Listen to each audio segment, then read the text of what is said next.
ang isa sa pinakamahirap na bagay, na kahit sino na kayang tiisin ang pagtataksil ng kanilang partner. Ito ay hindi lamang ang akto ng pagtataksil na masakit, ngunit din ang katotohanan na ang pagtataksil ay ang sukdulang pagbetray kung saan maraming mag-asawa hindi naka-recover.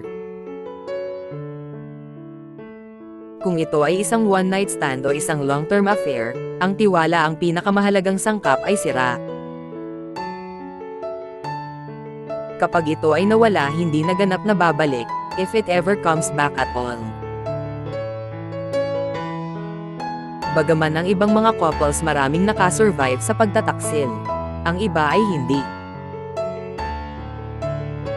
Kahit minsan lang nangyari yun, it is up to you na mag-decide kung oras ba para iwanan ng partner mo at mag-move on, o panindigan mo at sana hindi na mauulit. Thank you for watching.